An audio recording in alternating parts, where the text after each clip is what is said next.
মাধবপুরে ঐতিহ্যবাহী ঘোড়াদৌড় প্রতিযোগিতা অনুষ্ঠিত। শেখ ইমন আহমেদের ভিডিও চিত্রে বিস্তারিত।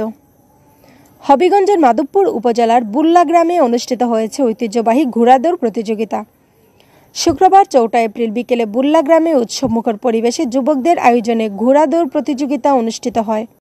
এই প্রতিযোগিতার সার্বিক তত্ত্বাবধানে ছিলেন মামুনুর রশিদ, আশরাফ, হারুনুর রশিদ, কাউসার আহমেদ, শাহ আলম, ফারুক, শানু, নজরুল, জয়নাল, সাদিল, কুদরত, হান্নান, শান্ত, এমরান, আলামিন, শাহজাহান। আপনারা দেখছেন বাংলার খবর 24। আপনার প্রতিষ্ঠানের বিজ্ঞাপন দিন বাংলার খবরে। প্রতিযোগিতা দেখতে দুপুর থেকেই আশেপাশের বিভিন্ন এলাকা থেকে নারী, পুরুষ ও শিশুরা প্রতিযোগিতা স্থলে উপস্থিত হতে থাকে। বিকেলে হাজারো মানুষের উপস্থিতিতে তা এক মিলন মেলায় পরিণত হয়। বিশিষ্ট সমাজসেবক হারুনুর রশিদ বলেন, ঘোড়াদৌড় সহ গ্রাম বাংলার অনেক ঐতিহ্যবাহী খেলা আজ বিলুপ্তির পথে। একই সঙ্গে আমাদের যুব সমাজ মাদকাসক্ত হয়ে বিপদগামী হচ্ছে। এই ঘোড়াদৌড় প্রতিযোগিতার মাধ্যমে যুব সমাজকে মাদক থেকে দূরে রাখতে সাধারণ মানুষের বিনোদন দিতে এই আয়োজন।